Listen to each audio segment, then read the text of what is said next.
ఈ rainy season లో parents అంటే కొంచెం ఓవర్ కాషియస్ ఉన్న పేరెంట్స్ అట్లా వాళ్ళు చేసే కామన్ మిస్టేక్స్ ఏంటి? నేను ఇప్పుడు మన ప్రాక్టీస్ లో రెగ్యులర్ గా ఈ సీజన్ లో చూస్తూ ఉంటామండి.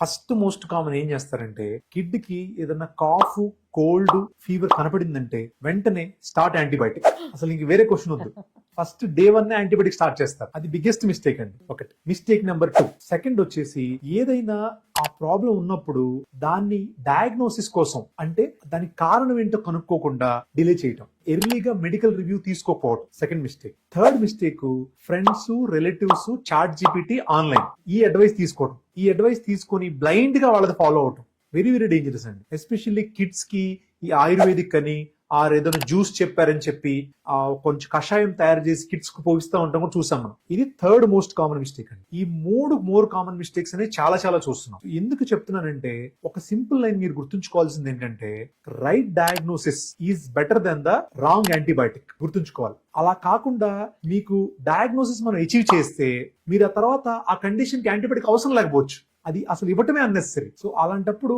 మనం ఈ మిస్టేక్స్ ని అవాయిడ్ చేస్తే చాలా వరకు మిస్ మేనేజ్మెంట్, మిస్ ట్రీట్మెంట్స్ అనేది లేకుండా చూసుకోవచ్చు అండి. ఎస్పెషల్లీ